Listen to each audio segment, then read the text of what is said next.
Alright, guys, good evening. Welcome along to a live installment of Martin's World. It's been a while since I went live here on Facebook with everybody, so I hope you're all doing well out there. Guys, yeah, if you don't know now, my name is Martin Condon, and this is Martin's World. Um, I just came across there earlier this evening, guys, a story in one of the online media outlets, and this was a photo of an inside it, like, and it was taken above in Dublin at Devney Gardens is the name of the place. And in the article, they talk about a sea of Gardaí showing up for a drugs raid. So they say there's a sea of Gardaí, as you can see in the photo. Like there's squad cars, paddy wagons, undercover cars. But what you don't see as well is there's a helicopter up in the sky flying around, and there's a pile of Gardaí up around there running around. And what they got up there, guys, they ended up getting €16,000 worth of cannabis. Ooh, very nice, isn't it? €16,000 worth of cannabis. Again, like as I said the last time, they charge or they priced that at €20 a gram. So that's 2 kilos of cannabis, 2 kilograms. Okay, if you use sugar in your house, like go and look at a kilo bag of sugar, and that's two of those. Like that's €16,000 worth of cannabis. That's ridiculous. Like that, there's no way that it should be worth that much, and it's only worth that much because of this bloody prohibition, where we waste all of these resources, like those cop cars, those cops, like all of these people. That's taxpayers' money. We all have to pay for that. And what they got up there, €16,000 worth of cannabis and €13,500 worth of cash. That'll probably disappear and go into the Gardaí slush fund there, like they did in Templemore there with the what was it, washing machine money or something that I went missing up there. Like this is ridiculous. Like there's so much power is bestowed upon these people. Like to take away something that's wanted by so many other people. I was only talking to a person suffering with chronic pain there, like, and it galls them. It galls them to see the Gardaí glorifying their work on the internet, where they're on about busting people. Like fair enough. Like these people might be criminals, like, but there's people like myself out there who've been screaming for ages, like that, to have this market legalized and regulated. And if people still want to act in an illegal manner within the industry and not follow the rules and regulations that are put in place to protect people, then they should be criminalized. But until there's rules or regulations put in place, you're going to have good people like myself out there forced to break the law to get access to cannabis. You know, there was another study that I was reading there this morning, and it follows 6,000 Irish kids. It's been following them since the age of 9, and they've asked them questions throughout their life, I suppose, to gauge different kind of data points. But one of the things that they found within these kids is that the socioeconomics, like as it's probably no secret, we all know, like that kids from a less well off background don't do as well as kids from a more well off background in terms of just the money that comes into the household. So, like, from one interesting thing in the study is that we found 29% of the kids from the lower quartile, so those who are coming from the lower quartile of income, they said that their health was excellent, versus 43% from the upper quartile said that their health was excellent. So like that just goes to show, like, that just even the amount of money that comes into your family home and stuff, like it has an effect upon the outcome of how you see yourself, like, because this question asks the people, how is your health, like. So if you don't see yourself as being healthy, like, what does that really reflect, like? And especially when in kids, like, they don't probably mean that they're unfit, that's probably not what they mean. And then when you go into other questions, they ask them about liking school. Well, those from the less well-off to do families and that lower quartile, 33% of them said they disliked school, and it was 16% for the people in the upper quartile. So again, like, those kids from that more socioeconomically deprived backgrounds, like, they're more at risk. And then they kind of got into to the exercise and stuff like that, the kids within that, again, that lower quartile, like that, they're at risk of not even reaching the daily physical requirements, the standards set by the World Health Organization. Like that, that's alarming. Like that, kids, just because of that, the money coming into the house, like that, that would put them at such risk. And then again, like you look at the areas that these kids have to grow up in, like myself, I suppose, growing up in the Glen, you can kind of see some of the stuff that happens up there, like where drug dealing was such an easy avenue for a young person to go down. And that's an alarming thing when you look at within that data here. They found that 30% of the 17 to 18-year-olds, of that population of 6,000 kids who've been followed since the age of 9, 30% of those have used cannabis. Now, the study didn't go to say what background these kids came from at all. I don't know why they didn't go break that down when it came to the drugs part of the survey. But they found that 30% of the kids between 17 to 18 had used cannabis. So, guys, if you don't know what that means, like basically that means that 30% of kids between the age of 17 to 18, and I'd imagine, like, if you were to bring that into a larger population group, that percentage would probably go up. But that means they've engaged with criminals. They've gone out to buy drugs from the black market, and they've dealt with scumbag drug dealers who could very easily sell them other drugs or recruit them into the trade. Because that's what happened with myself, like, and I'll be honest about it, like, when I was 15, 16, I left school, went working and things, and had a bit of money for myself, because I was working, and I was able to afford to buy hash. At the time, it was about €25, maybe €30 for a quarter of hash. But if you bought 4 quarters, you'd get it for 90. So that means if you bought an ounce, which was 4 quarters, you could sell 3 of them and get one for free. I was like, oh, cool, that's the good job, like, cause like my buddies weren't working. Sure, I'll just front the money. I'll pay €90. I'll get my quarter for free, and the boys will give me €30 each there, and they pay for their quarters, and that's cool.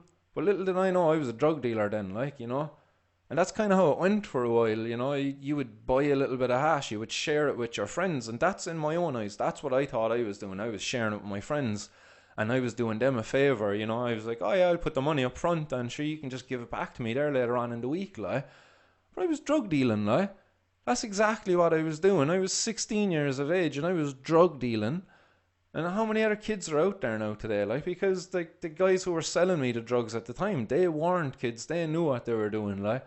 And this is going on out there today, right now. There's kids who are 16 and they're selling drugs to their friends. Like, we go back to that stabbing incident there not too long ago, where the young fella got stabbed out in Carrigaline. And the guy who done the stabbing, apparently his Instagram was hacked. And in his Instagram messages, it was found that he was dealing cannabis to people, and he was giving young fellas a tick of €25. Like, he was giving them little small, I suppose, a gram of cannabis for €25, and he was giving it to them in tick. And sure, if you don't pay your tick, what's going to happen? Well, with a scumbag like him who goes stabbing people, well, you get bloody stabbed by him, like, he has to make a name for himself, like. This is the big bar, the underworld, like. You have to be a big hard boy out there. And that's the reality of the situation we're creating for our kids when we're keeping prohibition in place. Like, I'm sick of saying it. Like, the sooner we end prohibition, like, the sooner we can go about actually helping people. The Gardaí are out there telling people to look after one another, to keep your social distancing and stuff, like, but they've been ignoring our calls to look after our health and the health of everyone else in our community when we're calling them to end the prohibition that exists around cannabis. It's the backbone of the drug trade. Like, if you look out there, every study that comes out, like, cannabis is the most commonly used drug. So if you're a drug dealer and you're not selling cannabis alongside your cocaine and your whatever other drugs you're selling, well, you're missing an opportunity, like, because it's the most common one people use. And I know myself, like, that a lot of the guys out there selling cannabis sell other drugs too. Not all of them, but a lot of them, like, because as I said, like, you'd be silly not to. If you're selling a bit of cocaine, like, sure, why not sell a bit of cannabis? It's the most common one. And then you have a young fella coming up, just 16. Oh, that's 16. Look at him. He's a lot of friends. And look, he's a lot of followers there on Instagram. Feck, he's a popular young fella, isn't he? Feck, I'll get him to do my dealing there for me. Come here, young fella, I'll give you an ounce there, boy. Yeah, no, you don't even need to pay me money. Here you go, boy, just take it there on tick. Just pay me there in a few weeks, get the money off your buddies, boy, and you just pay me back, like, you know.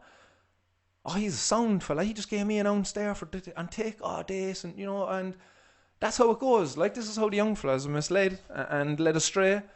And they start idolising these drug dealers because, oh, look, he gave me an ounce on tick. He's sound. Like, he looked after me. Like, it's stupid, like. It really is stupid. I always say, when I queued up outside the off-licence to get my alcohol, like McGovern's, Donovan's, like, all of those off-licences, like, none of them offered me jobs. I was underage. Do you know? They didn't even want to sell me the alcohol. I had to ask somebody else to go in and buy it. Because why? We have rules and regulations set in place, but I guarantee you, if there was alcohol prohibition and you couldn't go to an off-licence to get your alcohol, where are you getting it? You won't get it off your alcohol dealer, or as he would be called then, a drug dealer, because now alcohol would be so easily to be seen like a drug like the rest of them, you know? Because essentially, like as I said a few minutes ago, I was selling hash, but I was a drug dealer. Oh, fucking the big bad drug dealer, like, for selling hash. But yeah, your guy selling alcohol, he's not a drug dealer, he's a publican.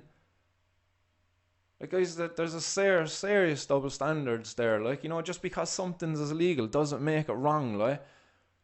I'm fed up of saying that, like, countless times I say that. Like, but all of these kids, like, it's not 1 in 10 kids, it's not 2, it's 3 in 10 kids at the age of 17 to 18 are at risk of being recruited into the trade of drug dealing.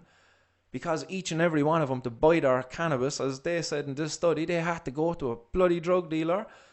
He doesn't care what age they are. He's not asking them for IDs. I don't know any drug dealer who's ever asked for an ID. So, the longer we keep cannabis prohibition in place, the longer our kids are going to be in danger. I have 2 daughters myself.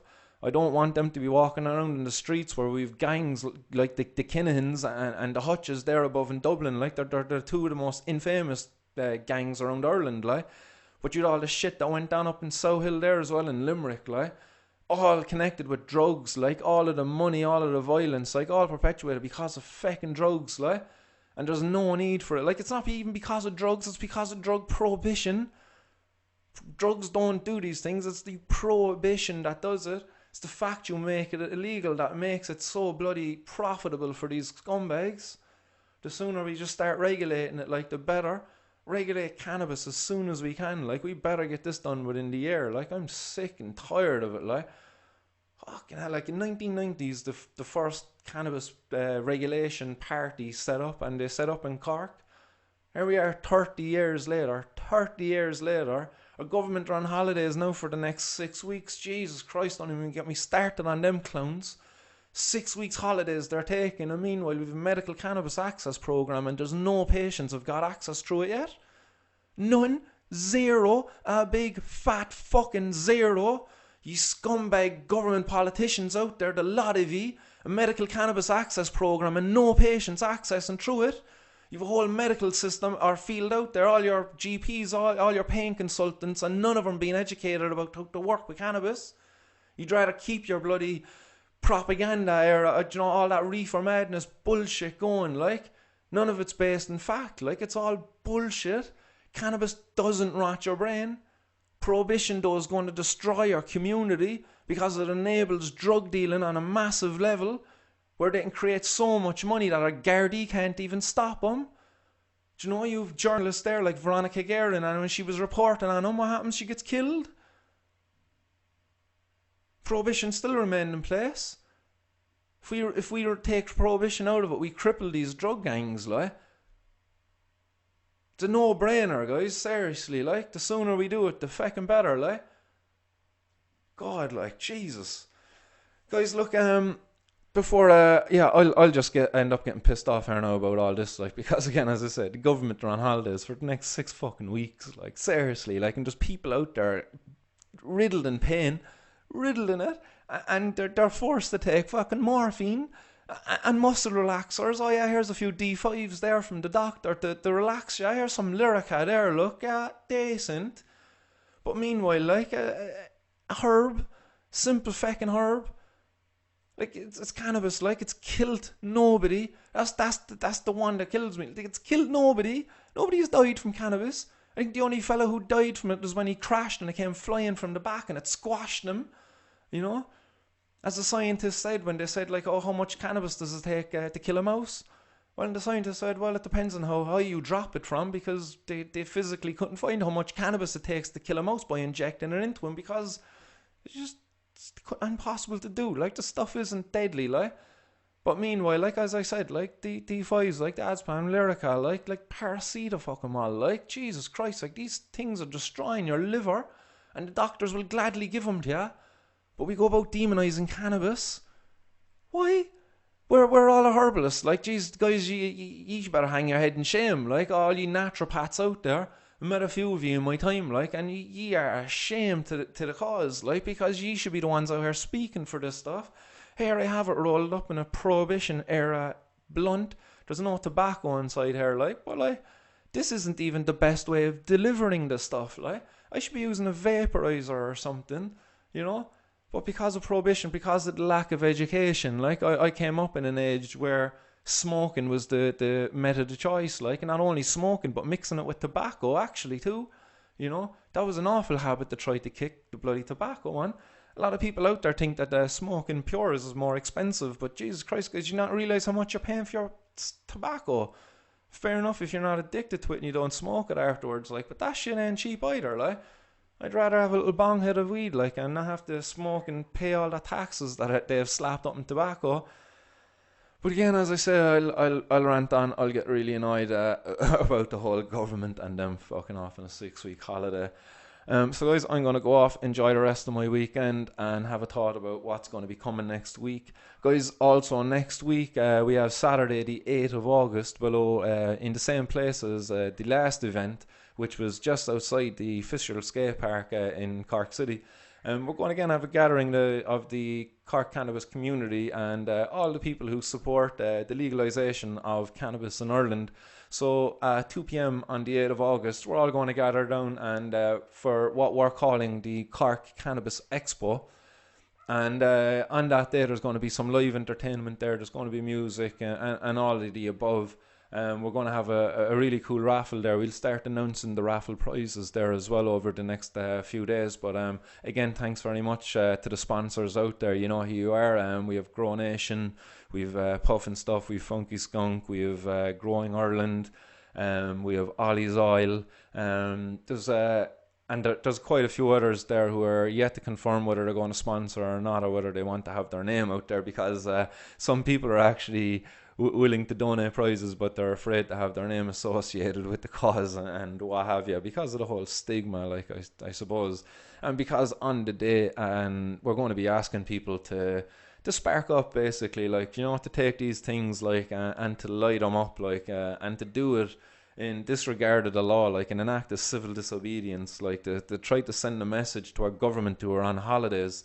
Maybe if some of them are out there right now, they might actually want to come down and join us, you know.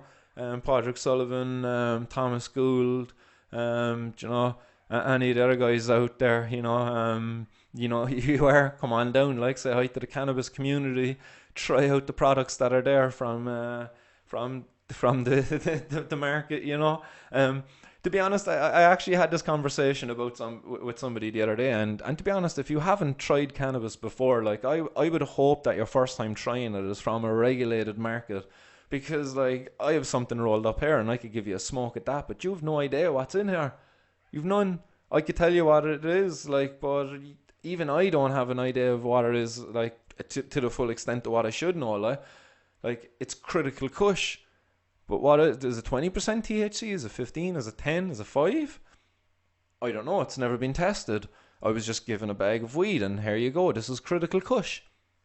Thank you very much, drug dealer. Or maybe my cannabis seller. But, like, yeah, that's the reality of the situation, guys. The longer we keep cannabis prohibition in place, the longer our kids are going to be at risk of being recruited into the trade of drug dealing. So, guys, join me in the fight for the legalisation in cannabis in Ireland by hitting that like button, commenting and sharing and all of that other fun stuff, guys. So this is Martin Connon from Martin's World, guys, signing off this evening. Have a nice evening, guys. And